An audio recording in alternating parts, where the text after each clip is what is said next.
Hello students, last video में हमने law of diminishing marginal utility को पढ़ा था। उस लॉ को हमने समझा था और उसके अजम्पशंस हमने कुछ पढ़े थे। उसी को मैं आज कंटिन्यू करना चाहती हूँ और उसी को मैं कंटिन्यू करूँगी।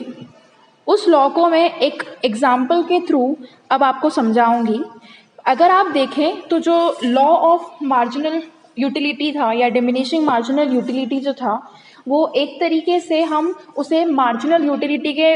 रूप में भी जान सकते हैं, क्योंकि हम जो मार्जिनल यूटिलिटी पढ़ चुके हैं उसके अंदर भी हमने यही पढ़ा था कि जैसे एक व्यक्ति एक चीज़ को कंज्यूम करते जा रहा है, तो उस चीज़ को कंज्यूम करने के टाइम पे फर्स्ट टाइम तो उसे सेटिस्फैक्शन मिल जाता है, लेकिन जब वो second time, third time, fourth time करता है तो उसकी सेटिस्फैक्शन जो होती है वो क्या होने लगती है, गिरती रहती है या डिमिनिशिंग होती है। और उसी को हम law of diminishing marginal utility बोलते हैं। इसको अगर हम एक एग्जाम्पल के रूप में समझें तो यहाँ पर जैसे कि ये दे के रखा हुआ है, one person has very strong desire to eat apple. एक पर्सन को बहुत ज़्यादा नीड हो रही थी एप्पल खाने की, या डिज़ायर हो रही थी या इच्छा हो रही थी एक एप्पल खाने की। जब उसने फर्स्ट एप्पल कंज्यूम किया या पहला सेवफल खाया तो उसकी जो डिज़ायर थी वो बहुत हद तक सेटिस्फाइड हुई, उसकी जो इच्छा थी वो बहुत हद तक उसको संतुष्टि मिली। जब उसने सेकेंड एप्पल खाया तो उसकी इंटेंसिटी जो थी डिज़ायर की या उसकी जो संतुष्टि लेवल थी वो पहली वाली संतुष्टि से थोड़ी कम हो गई या संतुष्टि में गिरावट हो गई। और जैसे वो एप्पल और खाते रहा थर्ड और फोर्थ में, तो उसका सेटिस्फैक्शन लेवल जो है उसके अंदर गिरावट आने लगा। तो इससे हम ये क्लियरली देख सकते हैं कि जो सेटिस्फैक्शन वैल्यू है या संतुष्टि की जो वैल्यू है, यूटिलिटी जो है, वो पहले केस में तो सबसे ज़्यादा थी, पहले एप्पल में सबसे ज़्यादा थी, लेकिन जैसे ही उसने और एप्पल्स खाने चालू करे एक के बाद एक, तो उस टाइम पे उसकी जो सेटिस्फैक्शन लेवल थी, जो डिज़ायर थी, वो कम होने लगी और उसको कम सेटिस्फैक्शन मिलने लगा। और उसके बाद जब वो हर कंज्यूम कर रहा है कमोडिटी को या एप्पल को कंज्यूम करते जा रहा है, तो वो जो सेटिस्फैक्शन है वो क्या होने लगी, डिमिनिशिंग होने लगी या डिमिनिश होने लगी, गिरने लगी। और इसी कंसेप्ट को हम बोलते हैं law of diminishing marginal utility. तो जैसे अगर एक कंज्यूमर या एक इंसान, पर्सन जो है, वो अगर एक एप्पल कंज्यूम कर रहा है तो फर्स्ट लेवल पे उसका जो सेटिस्फैक्शन होगा वो काफ़ी ज़्यादा होगा, क्योंकि उसको जो एप्पल खाने की इच्छा थी या उसकी जो डिज़ायर थी वो पहले एप्पल में उसकी डिज़ायर ऑलमोस्ट सेटिस्फाइड हो गई, उसको काफ़ी ज़्यादा सेटिस्फैक्शन मिला। जैसे ही वो सेकेंड कंज्यूम करेगा उसका सेटिस्फैक्शन लेवल गिर जाएगा, पहले वाले से थर्ड वाले में और फोर्थ वाले में और फिफ्थ वाले में और गिरते जाएगा। तो ये जो कंटिन्यूटी में जो कंजम्पशन हो रहा है उसके वजह से उसकी जो सेटिस्फैक्शन है वो क्या होती रहेगी, हर टाइम पे गिरती रहेगी, डिमिनिशिंग होती रहेगी। तो इसी कंसेप्ट को बोला जाता है law of diminishing marginal utility. अब नीचे आपको यहाँ पर दिख रहा होगा एक टेबल बना हुआ है, उसी जो मैंने एग्जाम्पल दिया था उसी को यहाँ पर एक टेबल के फॉर्म में प्रेजेंट किया गया है। तो उसको हम देखते हैं। अगर यहाँ पर सबसे पहले लिखा हुआ है टोटल यूटिलिटी और मार्जिनल यूटिलिटी, पहला कॉलम में है यूनिट्स ऑफ एप्पल, सेकेंड में है मार्जिनल यूटिलिटी और थर्ड में है टोटल यूटिलिटी। वैसे तो इस टाइम पे हमें टोटल यूटिलिटी को देखना नहीं है, क्योंकि इसी टेबल से हम law of marginal diminishing utility का ग्राफ बनाएंगे, जिसमें हमें टोटल यूटिलिटी का अभी काम नहीं है। हम अभी सिर्फ दो कॉलम देखेंगे, जो कि है यूनिट्स ऑफ एप्पल और दूसरा है मार्जिनल यूटिलिटी। जब उस पर्टिकुलर इंसान ने पहला एप्पल खाया तो उसे 20 यूटिल्स का सेटिस्फैक्शन मिला। मतलब जब उसने पहला एप्पल को कंज्यूम किया तो उसे 20 यूटिल्स का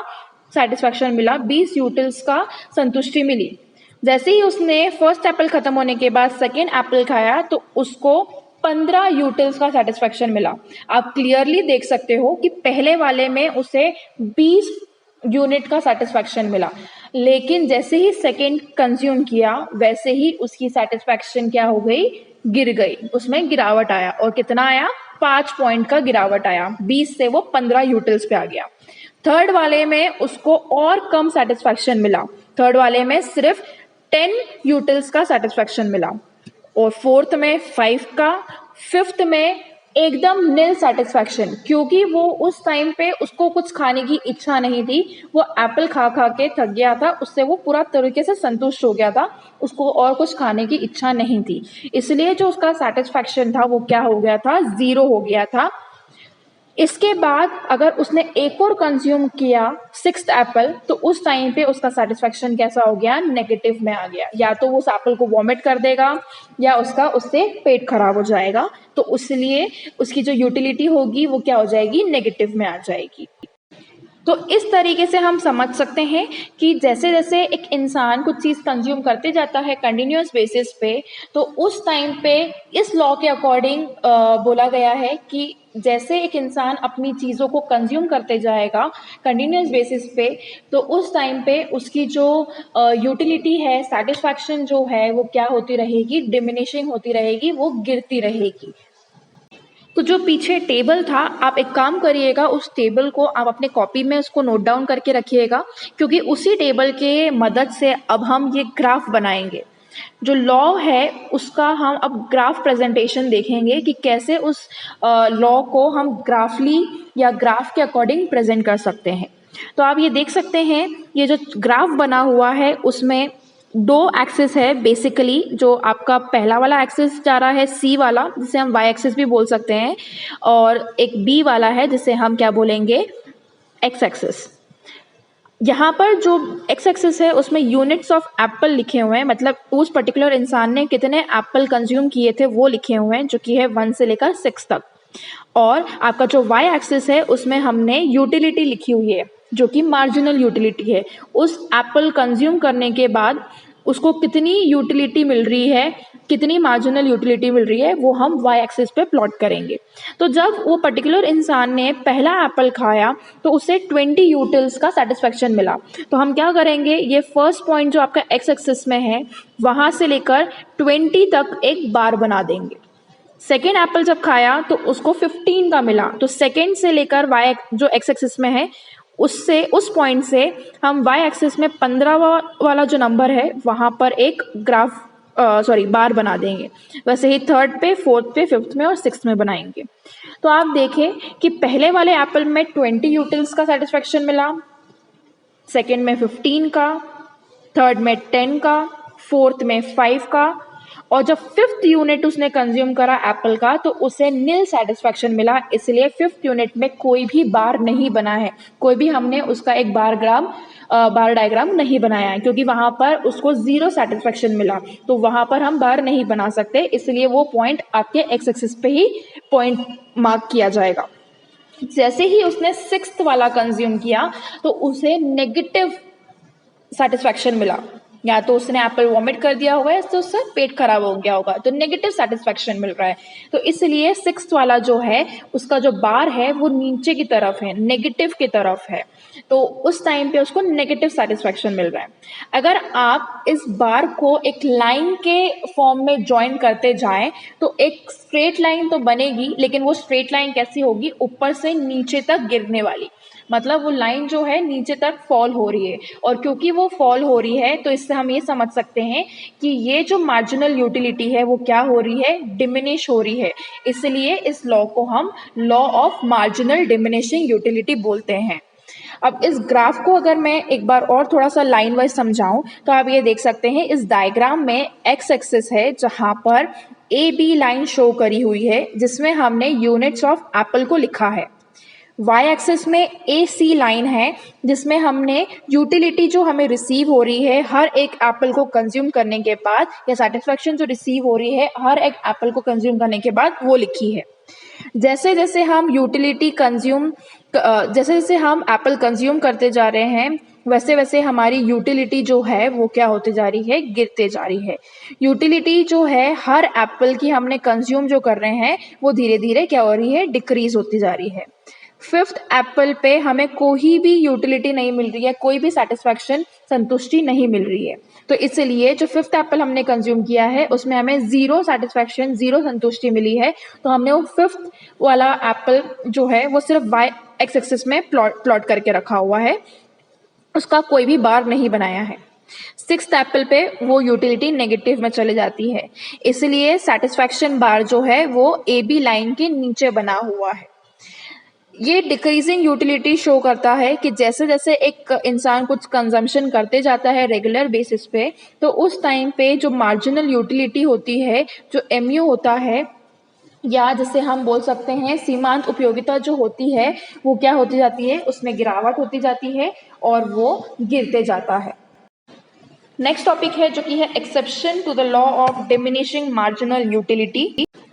सीमांत उपयोगिता हास्य नियम के अपवाद। तो क्या क्या एक्सेप्शंस हैं इसके, वो हम इसके अंदर अब पढ़ने वाले हैं। तो दो एक्सेप्शंस हैं, सबसे पहला है अपीयरेंट एक्सेप्शन और दूसरा है रियल एक्सेप्शन। अपीयरेंट को हम हिंदी में बोलते हैं नाम मात्र के अपवाद और रियल एक्सेप्शन को हम बोलते हैं वास्तविक अपवाद। तो सबसे पहले हम स्टार्ट करते हैं अपीयरेंट एक्सेप्शन से या नाम मात्र के अपवाद से। तो पहला वाला एक्सेप्शन है स्मॉलर यूनिट ऑफ कंजम्पशन, उपभोग की छोटी इकाइयाँ।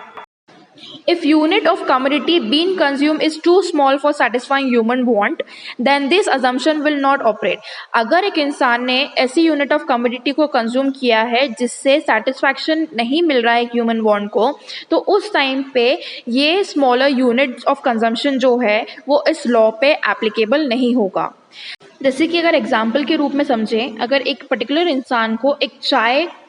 को कंज्यूम करने की इच्छा हो रही है, चाय पीने की इच्छा हो रही है, ताकि वो अपनी वांट्स जो है चाय की वो सेटिस्फाई कर सके, तो अगर वो चम्मच से लेकर अपनी चाय पीते जाता है तो उसमें उसको ज़्यादा सेटिस्फैक्शन मिलेगा, ना कि एक बार में इकट्ठा कंज्यूम करने में। तो जो छोटी छोटी यूनिट्स ऑफ कंजम्पशन हैं वो ज़्यादा सेटिस्फैक्शन दे रहा है एक पर्टिकुलर इंसान को, क्योंकि अगर वो चाय जो है छोटी छोटी चम्मचों से अगर वो कंज्यूम करते जा रहा है हर बार में, तो वो उसकी सेटिस्फैक्शन लेवल को इंक्रीज़ करेगा। लेकिन अगर हम इस लॉ के अकॉर्डिंग चलें तो ये लॉ बोलता है कि अगर छोटी यूनिट्स को हम कंज्यूम कर रहे हैं तो उस टाइम पे एक कंज्यूमर को ज़्यादा सेटिस्फैक्शन नहीं मिलेगा और उस टाइम पे ये लॉ जो है वो एप्लीकेबल नहीं करेगा। लेकिन अगर हम रियल लाइफ की बात करें या कुछ चीज़ों की बात करें, तो हम छोटी छोटी चीज़ें जो कंज्यूम करते हैं उसमें हमें ज़्यादा सेटिस्फैक्शन मिलता है इन कंपेरिजन टू इकट्ठा करने में। अगर हम कुछ इकट्ठा एक साथ कंज्यूम कर रहे हैं तो उस टाइम पे हमें सेटिस्फैक्शन धीरे धीरे ड्रॉप होती है, लेकिन छोटी छोटी चीज़ों का कंजम्पशन हम करते जाएं तो उस टाइम पे हमारी सेटिस्फैक्शन ड्रॉप नहीं होती है। तो इसलिए ये लॉ का एक एक्सेप्शन है कि छोटी यूनिट्स ऑफ कंजम्पशन जो है वो इसके अंदर फॉलो नहीं करेगी, या ये लॉ एप्लीकेबल छोटे यूनिट्स के लिए नहीं होगा। सेकेंड है कंजम्पशन ऑफ इंटॉक्सिकेटिंग मटेरियल। जैसे कि अगर हम बात करें इंटॉक्सिकेट मटेरियल की, तो बहुत सारी ऐसी चीज़ें हैं जिसके वजह से एक इंसान का मेंटल लेवल जो है वो चेंज हो जाता है, जिसके वजह से जो कंजम्पशन है उसमें गिरावट, या बात करूँ मैं कंजम्पशन में जो सेटिस्फैक्शन होती है उसमें गिरावट नहीं आती है बल्कि बढ़ती है। जैसे कि अगर बात करें कि अगर एक पर्टिकुलर इंसान को हमने कुछ इंटॉक्सिकेटेड मटेरियल दे दिया है, जैसे कि भांग दे दी है, जिसके वजह से उसे हो सकता है ज़्यादा भूख लगे और वो ज़्यादा कंज्यूम करते जाए और हर एक कंजम्पशन पे उसको ज़्यादा सेटिस्फैक्शन मिले। लेकिन अगर इस लॉ के अकॉर्डिंग चलें तो इस लॉ में ये कहा गया है कि हर पर्टिकुलर यूनिट के बाद जो कंजम्पशन हम कर रहे हैं, हर पर्टिकुलर यूनिट के बाद जो सेटिस्फैक्शन लेवल होती है वो इंसान की ड्रॉप होती जाती है। लेकिन इंटॉक्सिकेटिंग मटेरियल के टाइम पे वो कंसेप्ट जो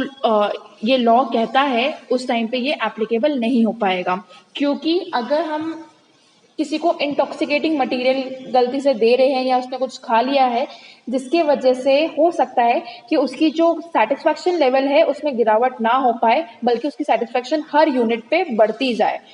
जाए। क्योंकि अगर हम एक भांग किसी पर्टिकुलर इंसान को खिला देते हैं तो हो सकता है इसका ये अपोजिट रिएक्शन दे सकता है कि उसको बार बार भूख लग सकती है और कंटिन्यूएशन में वो खा सकता है। खाने में उसको हर लेवल पे क्या मिल सकती है, सेटिस्फैक्शन मिल सकती है, और हर यूनिट में ज़्यादा से ज़्यादा सेटिस्फेक्शन मिल सकती है। लेकिन अगर इस लॉ की बात करें तो ये लॉ उल्टा चलता है, और उस अकॉर्डिंग अगर बोले तो इनटॉक्सिकेट मटेरियल के लिए ये लॉ एप्लीकेबल नहीं होगा।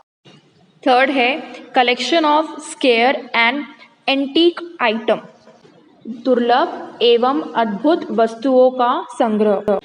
Collection of rare, scarce and antique items give more satisfaction with every additional item collected. जैसे कि बहुत सारे इंसानों को, बहुत सारे लोगों को एंटीक आइटम्स कलेक्ट करने की आदत होती है, उनकी वो हॉबी होती है बहुत सारी चीज़ों को कलेक्ट करने की जो बहुत रेयर होते हैं। तो जैसे अगर उन्होंने एक चीज़ कलेक्ट की है, एक स्टैम्प कलेक्ट किया है जो बहुत रेयर है, तो हो सकता है दूसरी बार जब वो स्टैम्प कलेक्ट करेंगे तो उसको उनसे ज़्यादा सेटिस्फेक्शन मिलेगा। तो उस टाइम पे उनकी सेटिस्फेक्शन क्या हो रही है, गिर नहीं रही है, उसमें डिमिनिशिंग नहीं हो रही है या गिरावट नहीं आ रही है। तो अगर हम एंटीक आइटम्स की बात करें या कलेक्शन ऑफ रेयर या स्केयर चीज़ों की बात करें, तो उस टाइम पे जो सेटिस्फेक्शन होती है लोगों की, वो हर एडिशनल आइटम पे क्या होती रहती है, बढ़ती जाती है। तो जो लॉ है उस अकॉर्डिंग अगर हम चलेंगे तो ये लॉ इन एंटीक आइटम्स पे एप्लीकेबल नहीं हो पाएंगे, क्योंकि बहुत से लोगों को इन एंटीक आइटम से या कलेक्शन ऑफ स्केयर आइटम से बहुत ज़्यादा सेटिस्फेक्शन मिलती है, और हर बार उनकी सेटिस्फेक्शन लेवल जो होती है हर एडिशनल आइटम पे वो बढ़ती जाती है। यहाँ पर उनकी सेटिस्फेक्शन लेवल गिरती नहीं है, इसलिए ये लॉ यहाँ पर एप्लीकेबल नहीं हो पाएगा। नेक्स्ट है money, power and social image. Some people are so fond of money that the more they get, the more their needs for it increases. बहुत से लोग पैसों के लिए फॉन्ड होते हैं, बहुत से लोग पैसों के लिए अधिकतर चीज़ें करते हैं, तो जितना उनको मिलता है उनकी नीड जो है उतनी ही बढ़ती जाती है। तो मतलब अगर उनको जितना पैसा मिलेगा वो उतना ज़्यादा कंज्यूम करेंगे, और उतना ज़्यादा कंज्यूम करने में उनको हर बार सेटिस्फेक्शन ज़्यादा मिलेगी, और वो ज़्यादा से ज़्यादा कंजम्पशन करेंगे और सेटिस्फेक्शन के लिए पीछे भागेंगे। हर बार उनको ज़्यादा जितना पैसा मिलेगा उतना ही वो ज़्यादा से ज़्यादा चीज़ें उन पैसों से खरीदेंगे, और उनके नीड्स को वो सेटिस्फाई करना चाहेंगे बार बार बार बार बार बार। तो यहाँ पर उनकी जो सेटिस्फेक्शन लेवल जो है वो नीचे नहीं गिरेगी, क्योंकि वो हर बार पैसों का यूटिलाइजेशन करके ज़्यादा चीज़ कंज्यूम करेंगे और ज़्यादा सेटिस्फेक्शन पाएंगे। तो इस टाइम पे भी ये लॉ एप्लीकेबल नहीं करेगा, क्योंकि बहुत से लोगों को पैसों का रौब होता है, पैसे दिखाने की आदत होती है, और वो समझते हैं कि अगर हम किसी को अपनी वेल्थ और पावर का शो ऑफ कर रहे हैं तो उस टाइम पे उनको ज़्यादा सेटिस्फेक्शन मिलेगी। हर बार किसी को अपना पैसों का रौब और पावर दिखाने में हर बार लेवल ऑफ सेटिस्फेक्शन बढ़ती जाएगी, बढ़ती जाएगी, जिसकी वजह से ये लॉ जो है उस टाइम पे इस चीज़ पे एप्लीकेबल नहीं हो पाएगा, क्योंकि सेटिस्फेक्शन इस लॉ के अकॉर्डिंग गिरती जाती है। लेकिन कुछ कुछ चीज़ें ऐसी होती हैं जिसमें पर्टिकुलर इंसान की सेटिस्फेक्शन गिरती नहीं है, बल्कि हर टाइम पे उसकी सेटिस्फेक्शन जो होती है वो क्या होती है, बढ़ती जाती है। नेक्स्ट है जो कि है कॉम्प्लीमेंट्री कमोडिटीज़, जिसे हम पूरक वस्तुएं बोलते हैं हिंदी में। कॉम्प्लीमेंट्री कमोडिटीज़ का मतलब है जो एक साथ होती है। अब अगर मैं बात करूं ऐसी कमोडिटीज़ जिसके बिना दूसरी चीज़ का हम उपयोग में ला ही नहीं सकते, तो अगर मैं इंक पेन की बात करूं तो इंक पेन के लिए कॉम्प्लीमेंट्री क्या होगा, इंक बॉटल, क्योंकि इंक पेन में हमें इंक डालना पड़ेगा और इंक बॉटल नहीं होगा तो हम इंक पेन का यूज़ भी नहीं कर सकते। तो ऐसे गुड्स जिसको हम एक दूसरे के साथ कॉम्प्लीमेंट करते हैं वो कॉम्प्लीमेंट्री गुड्स बन जाते हैं या पूरक वस्तुएं बन जाती हैं, जिसके वजह से अगर एक चीज़ नहीं होगी तो दूसरे चीज़ का हम उपयोग नहीं कर सकते, उसकी यूज़फुलनेस जो होगी वो कम हो जाएगी। और इसी के वजह से ये लॉ जो है इन कॉम्प्लीमेंट्री कमोडिटीज़ पे भी ऑपरेट नहीं करता या उस पर भी एप्लीकेबल ये नहीं हो पाता। नेक्स्ट है जो कि है एक्सपेंशंस ऑफ डिफरेंट फैसिलिटीज़, विभिन्न सुविधाओं का विस्तार। जैसे कि टेक्नोलॉजी जो है वो बढ़ते जा रही है, उसमें प्रोग्रेस होते जा रहा है, तो वैसे ही यूटिलिटी जो है हमारी ट्रांसपोर्टेशन के लिए, कम्युनिकेशन के लिए, मेडिकल फैसिलिटी के लिए, वो हर बार क्या होती जा रही है, इंक्रीज़ होते जा रही है। हर बार हमें अगर ट्रांसपोर्टेशन की बात करें तो एक गाड़ी है तो हमें एक और गाड़ी चाहिए, उसमें हमें सेटिस्फेक्शन नहीं मिल के हमें दूसरे और चाहिए तो उसमें ज़्यादा सेटिस्फेक्शन मिलेगा। वैसे ही कम्युनिकेशन की बात करें या मेडिकल फैसिलिटी की बात करें तो हमें एक चीज़ पे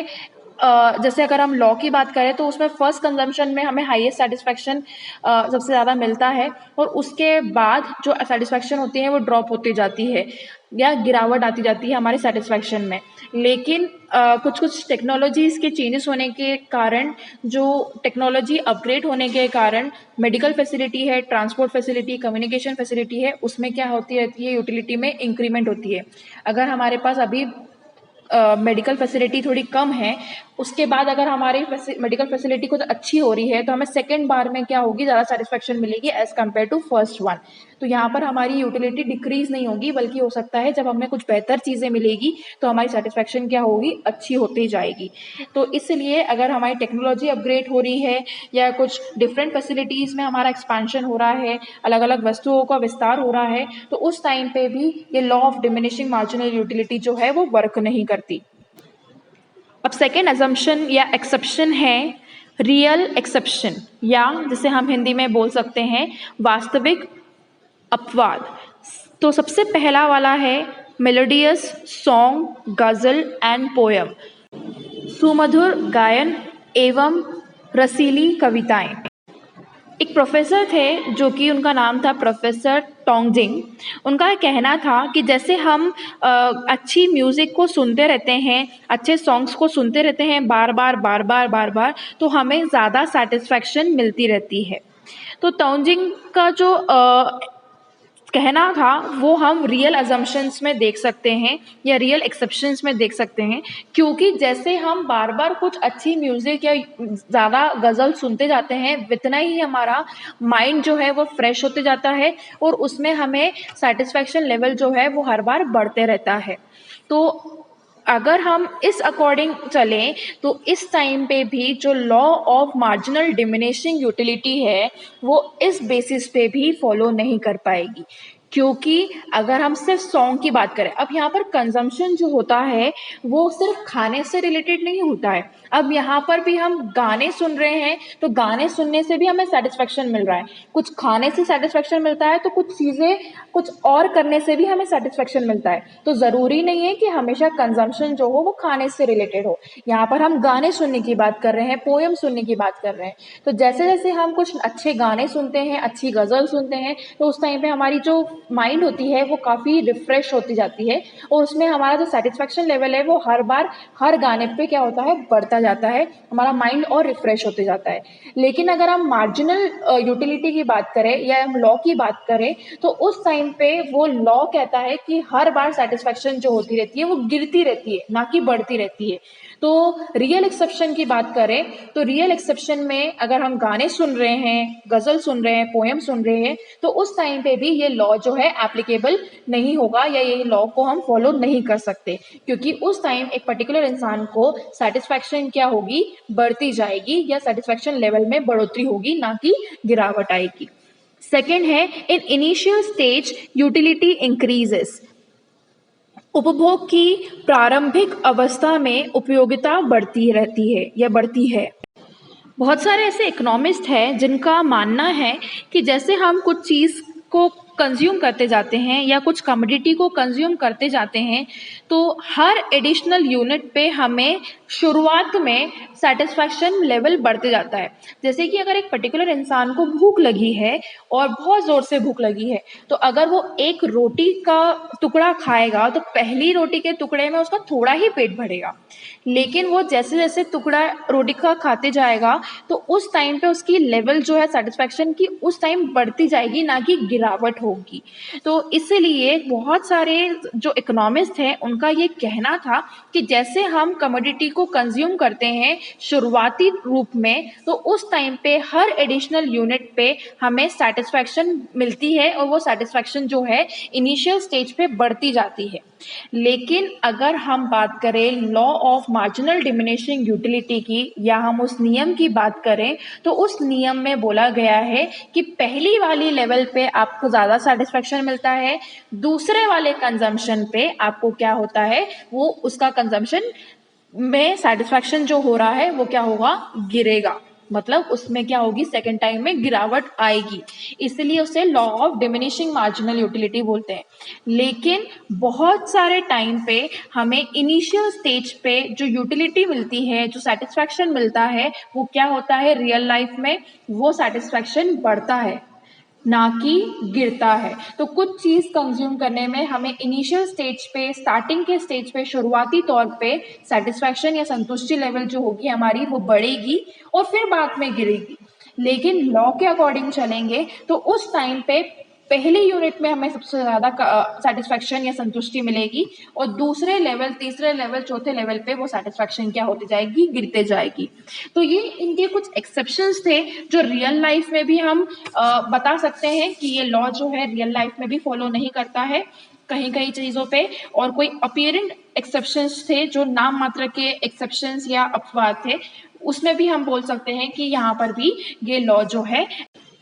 एप्लीकेबल नहीं हो पाता।